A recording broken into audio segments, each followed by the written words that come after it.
شل إضراب عام نفذه اليوم أهالي معتمدية سيدي مخلوف من ولاية مدنين مختلف مظاهر الحياة الاجتماعية والإدارية والتعليمية بهذه المدينة، واقتصر نشاط المستشفى المحلي بها على قسم الاستعجال فقط.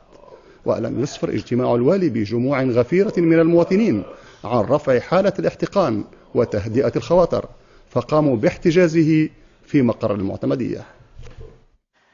28,000 ساكن تجمعهم معتمدية أحدثت منذ نحو 31 سنة.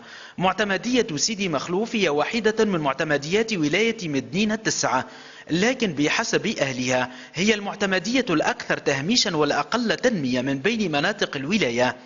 صبروا برأيهم كثيرا وانتظروا طويلا وعودا لم تتحقق في العهدين السابقين وإلى حد هذه اللحظة، وهم الآن يتوجهون برسائل عديدة إلى جهات متعددة لعل اليوم صوتهم يسمع.